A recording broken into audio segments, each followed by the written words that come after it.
Hello everyone, आप सबका स्वागत है आपके अपने चैनल में। फ्रेंड्स, हम यहाँ पे देखेंगे कि सबसे पहले ये चीज़ देखना है कि अभी साल की मतलब 2025 की फाइनल दिसंबर मंथ की एक्सपायरी कंप्लीट हो चुकी है। बट अभी हमारे लिए यहाँ पे ज़्यादा देखना इम्पोर्टेंट क्या होगा कि अभी जो कभी कभी ऐसा होता है कि जिस मंथ में भी अगर डेट्स अभी रह जाते हैं 2-4 दिन मतलब एक्सपायरी के बाद भी, तो भी लेकिन फ्राइडे को एडजस्टमेंट क्लोजिंग जो है फ्राइडे को मिलती है। तो हमें यहाँ पे ये ज़्यादा देखना इम्पॉर्टेंट होगा कि कल की जो ओपनिंग होगी तो क्या जो वीकली कैंडल है वो न्यू फॉर्म होती है ईयरली बेसिस के आधार पे, या कल के बाद जब 1 तारीख आती है तब से वीकली कैंडल नहीं स्टार्ट होगी ईयरली की 2026 के लिए, या फिर ये कैंडल इसी में अभी कंटिन्यू होगी मंथली एंड वीकली कैंडल।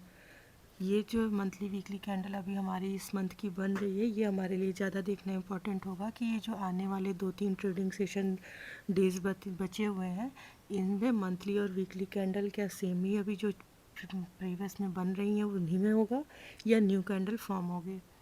कल के बाद हमें ये यहाँ पे देखना पड़ेगा। तो ये काफ़ी ज़्यादा इम्पॉर्टेंट होगा, क्योंकि अगर न्यू कैंडल फॉर्म होती है कल वेनसडे है, वेनसडे के बाद या फिर फ्राइडे के बाद हमें न्यू कैंडल में देखने को मिलती है वीकली एंड मंथली की 2026 के लिए, तो फिर यहाँ पे हम ये देखेंगे कि हमें दूसरी चीज़ यहाँ पे इम्पॉर्टेंट क्या है कि यहाँ पे देखेंगे मार्केट जो इस कैंडल का हाई है इसी के पास यहाँ रुका हुआ है, और ये इस गैप के पास मार्केट जो स्विंग है इस 26,680 के आसपास में है। इसका लो था, अभी मार्केट वहाँ तक नहीं पहुँचा है। और वीकली बेसिस पे अगर हम देखते हैं तो ये जो पिछले 2-3 दिनों में ये जो 900 वाला लेवल है, 900 से लेकर 888 का मार्केट अभी इसी के पास रुका हुआ है। और अभी जो हमने कल के लिए जो व्यू था हमारा, वो हमारा ये व्यू था वीकली के अकॉर्डिंग देखेंगे कि मार्केट अप साइड से रिजेक्शन ले रहा है,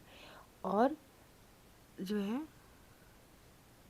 क्योंकि यहाँ पे बायर एंड सेलर की फाइट में सेलर ने इन्हें फोर्सफुली डाउन साइड में लाया था। और आज का देखेंगे तो आज की ओपनिंग हमें जो कहाँ मिली थी, आज की ओपनिंग हमारे कल की क्लोजिंग के पास मतलब बिल्कुल फ्लैट मिली। फिर मार्केट सडन डाउन साइड में आया, ओपनिंग के साथ ही मार्केट ने लो लगाया 25,888 के आसपास, और फिर इसके पास एक जो कह सकते हैं एक ठीक ठाक सपोर्ट था, मार्केट इसी मेजर सपोर्ट मतलब मेजर नहीं कहेंगे लेकिन हाँ एक मीडियम सपोर्ट के पास से मार्केट अगेन रिवर्स गया, और हमें जो आज फाइनल क्लोजिंग देखने को मिली है वो 25,938 की मिली है। प्रीवियस डे से 2-3 पॉइंट का ही डाउनफॉल देखने को मिला है। तो अब कल के लिए हमें फिर से ये देखना होगा कि सबसे पहली चीज़ है कि हमारी जो ओवरऑल एनालिसिस होती है वो हम इस बेस पे करते हैं कि हमें ओपनिंग कहाँ पे मिलती है। मार्केट की ओपनिंग के आधार पे हम आज की क्लोजिंग और नेक्स्ट डे की ओपनिंग के आधार पे हम ये देखते हैं कि हमें क्या मूवमेंट मिल सकती है या मार्केट किस लेवल पे ओपन हो रहा है। तो अगर हम यहाँ पे देखेंगे तो मार्केट में मार्केट अभी जो है कह सकते हैं राउंड लेवल से बहुत ज़्यादा दूर भी नहीं है और बहुत ज़्यादा मतलब उसी के आसपास में अभी मूवमेंट कर रहा है, उस लेवल के आसपास में। तो अब हमें कल के लिए हमारे लिए जो इम्पोर्टेंट होगा वो हम ये देखेंगे कि मार्केट की ओपनिंग कहाँ मिलती है। 3-4 कंडीशन बनेगी। पहली कंडीशन हम ये देखते हैं, अगर मार्केट हाई और क्लोजिंग के बीच में ओपन होता है तो हमें यहाँ पे ये देखना इम्पोर्टेंट होगा कि क्या मार्केट ओपन होते ही या विद इन 5-10-15 मिनट के अंदर अगर ये क्लोजिंग को ब्रेक करेगा तो पहले 900 लेवल को दिखाएगा, इसके बाद जो है मार्केट जो 888 के आसपास आएगा। फिर इसके बाद अगर मार्केट इस लो को ब्रेक करता है तो फिर हमें डाउन साइड की मूवमेंट देखने को मिलेगी, और जो ये प्रीवियस गैप था 18 तारीख के बाद का, मार्केट उस गैप को फिल करने के लिए जा सकता है। दूसरी सिचुएशन यहाँ पे ये हो सकती है कि मार्केट इसी लो के पास से अगेन से रिवर्स कर सकता है।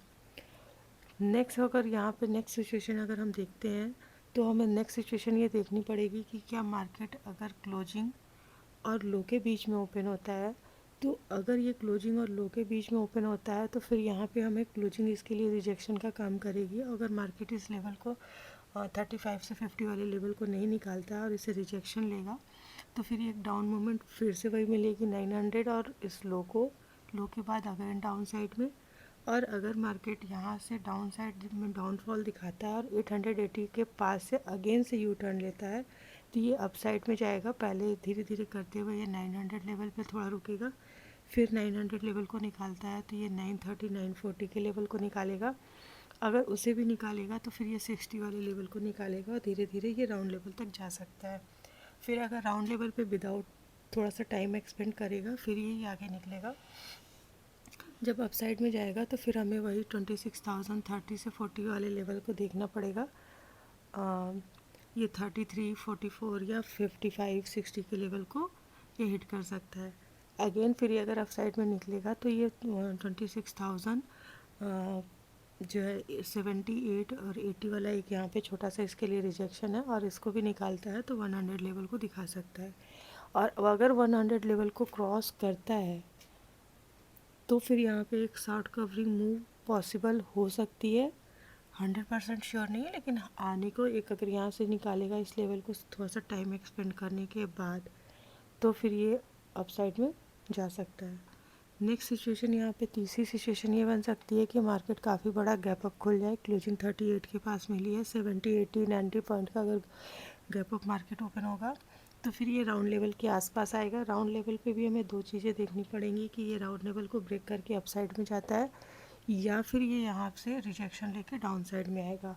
अगर अप साइड में निकलेगा तो धीरे धीरे ये पहले 30 60 के, फिर ये जो है 26,088 या 99 के लेवल को दिखाएगा, और फिर ये अप साइड में अगर निकलता है तो फिर इसके लिए 130 से लेकर 140 वाला स्विंग से मतलब 20 से 30 पॉइंट का यहाँ पे एक मेजर रेजिस्टेंस इसके लिए मिलेगा 44 to 60 का। और अगर फिर यहाँ से अभी देखना पड़ेगा कि क्या मार्केट इस लेवल पे क्या करता है। अगर यहाँ पे इस पे रिजेक्शन लेगा तो फिर से अगेन डाउन साइड में आ सकता है। तो और नेक्स्ट होगा अदर कंडीशन ये हो सकती है कि मार्केट अगर गैप डाउन ओपन होता है मतलब 26,080 80 के लेवल पे ओपन होता है और ओपन होने के साथ ही यहाँ पे टाइम एक्सपेंड करके या तो ये सपोर्ट लेके अप साइड में जाएगा या तो फिर यहाँ पे थोड़ा सा टाइम एक्सपेंड करके ये इसको ब्रेक करेगा तो इस गैप को फिल करने के लिए आएगा। तो पहले 850 फिर 830 और 800 वाले 850 और 800 के लेवल को दिखा सकता है। तो ये हो गई 3-4 सिचुएशन जिसके अकॉर्डिंग मार्केट ओपन होता है। तीसरी चौथी सिचुएशन ये हो सकती है कि मार्केट काफ़ी बड़ा गैप अप खुल जाए 26,050 या 100 के आसपास। तो फिर उस सिचुएशन पे यहाँ पे ये देखना पड़ेगा कि यहाँ पे किस कैसल करते हैं और कौन पैनिक होता है। उस सिचुएशन में क्या मूवमेंट हमें देखने को मिलती है, क्योंकि अभी मार्केट का ओवरऑल व्यू जो है वो डाउन ट्रेंड टू साइडवेज है। इस वजह से यहाँ पे अप साइड और डाउन साइड किधर भी मूवमेंट आ सकती है। तो हमें यहाँ पे हर लेवल के सपोर्ट और रेजिस्टेंस को देख के और समझ के चलना पड़ेगा जब तक कि मार्केट या तो ऑल टाइम हाई को ना ब्रेक करे और या जब तक कि ये 600 500 लेवल को ब्रेक नहीं करता है डाउन साइड में, तब तक हमें इस दोनों तरफ के सिनेरियो को देख के समझ के काम करना पड़ेगा। फ़िलहाल आज के लिए इतना ही, मिलते हैं कल की एनालिसिस वीडियो में। तब तक के लिए बाय बाय। और आपको कंटेंट अच्छा लगे तो लाइक एंड सब्सक्राइब करते रहें।